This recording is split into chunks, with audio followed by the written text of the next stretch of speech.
Hello! In today's video, we will be exploring the editable rule feature in QuickApp. First, let's review our example by loading the sales budget application that we developed earlier.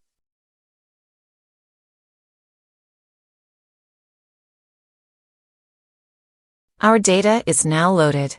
As you may recall, we have a field called Plan Status in our application, with options such as Working Plan, Pending Approval, and Approved Plan. This setup allows users to work on the working plan, and then submit their work for manager approval, changing the status to Pending Approval. Once the manager approves, the status changes to Approved Plan. Now, we may want the user to only work on the working plan and be able to view, but not edit, the Pending Approval and Approved Plan statuses. This is where an editable rule comes into play. Essentially, we will check the plan status when entering data into editable fields. If the status is working plan, editing will be allowed. If not, it won't be. Okay, let's close our application. We open the application from the QuickApp tab, go to the Values section, and load the values of our sales budget application.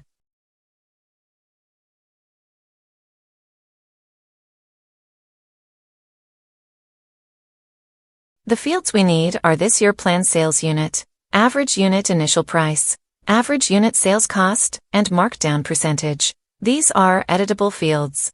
We will write an editable rule for these fields. In this rule, we will check the value of the plan status field. From the Fields tab, we can load our fields. I will copy the name of plan status, as we will need it. We will check whether the plan status value is working plan, which corresponds to 1.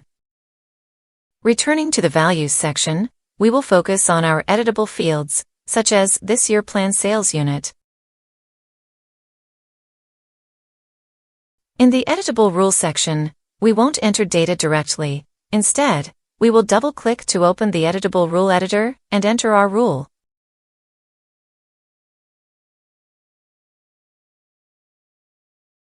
We can write any Excel formula that returns true or false.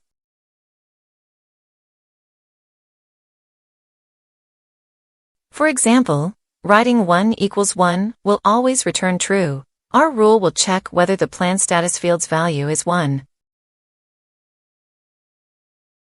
In QuickApp, we access fields using the notation hash, followed by square brackets containing the field's name. This way, the rule will check the plan status value in the context where the user is entering data. Therefore, when the user is working in the working plan, plan status equals 1 will return true, allowing data entry in QuickApp.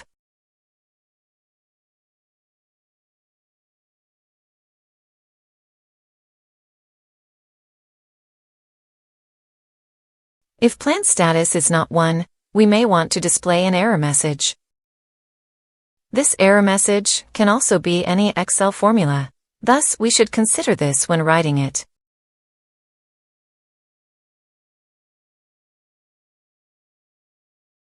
Since I will provide a standard message, I will write simply, "Only working plan allowed to be edited" in double quotes. This error message can inform the user if editing is not allowed.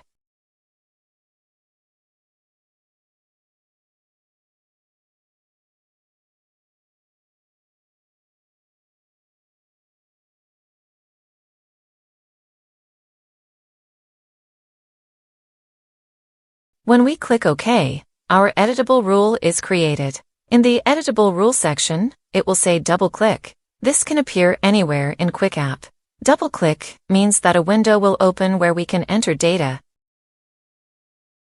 Now, I'll open this again, copy it, cancel,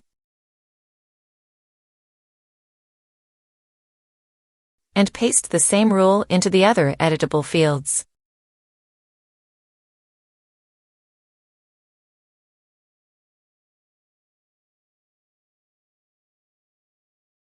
That's it. Let's reopen our sales budget application and load our data.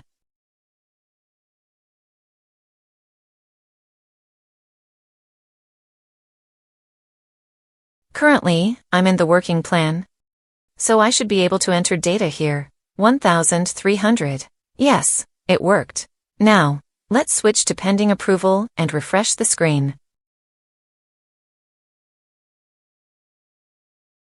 Let's try entering 1,300 again. As you can see, it gives us an edit not allowed message, preventing data entry. You can also apply similar editable rule settings. For more detailed information about editable rules, you can press F1 while in the editable rules section to open the help documentation. Take care!